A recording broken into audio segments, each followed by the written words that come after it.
بسم الله الرحمن الرحيم. هنتكلم النهاردة عن خريطة تدفق أمر الشغل في منطقة من أصعب المناطق بتاعة العمل من ناحية الطقس وصعوبة العمل فيها، اللي هي منطقة بحر الشمال. والخريطة دي احنا جايبينها من شركة بريتش بتروليوم وترجمناها باللغة العربية وبنستخدمها عندنا في شركتنا. الورك اوردر أول ما بيطلع ويتنج أبروف، ده في حالة التهيئة للعمل، ويبدأ مدير القطاع أو مدير الإدارة الموجود في القطاع بتحويله إلى ويتنج بلان. ويتنج بلان ده يعني بيتخطط العمل بتاعه، نخش نحدد له قطع الغيار اللي هتستخدم والعمالة المطلوبة قد ايه والمهمات المطلوبة والأدوات المطلوبة، ويتم الانتهاء من كل الحاجات دي بنحوله لكومبليت بلان.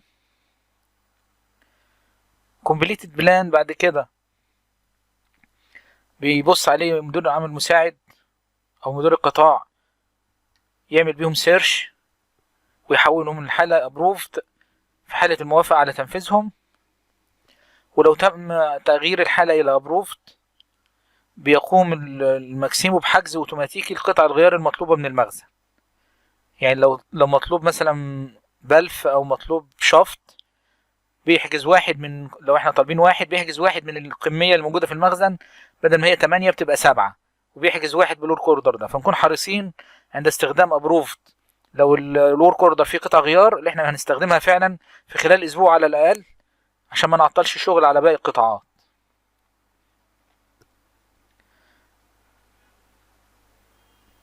الأوامر الشغل التانية اللي مش محتاجة مفيهاش قطع غيار أو محتاجة موارد بنحولها لويتنج سكيدول، خلاص تتحط على السكيدول عشان تتنفذ. لو قطع الغيار اللي موجودة مش المطلوبة مش موجودة، بنحول أمر الشغل لويتنج ماتيريال.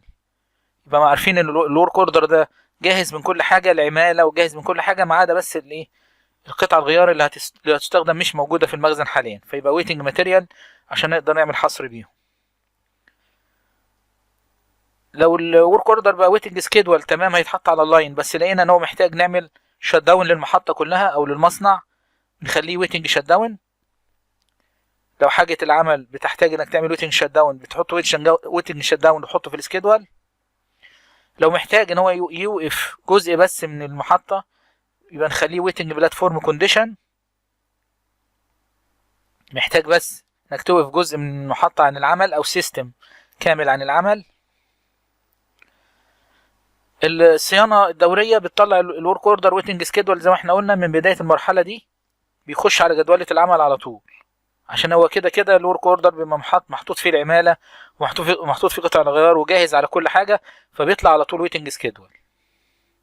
لو محتاج ويتنج شت داون برضه بنخليه ويتنج شت داون. لو محتاج بلاتفورم كونديشن بنخليه بلاتفورم كونديشن حسب الظروف وحسب الحالة. لو اتنفذ العمل فعلا بنخليه ان بروجريس، يبقى ان بروجريس، ويفضل ان بروجريس لحد ما تعمله كومبليت، اللي هو ايه، تم انتهاء العمل كومبليت.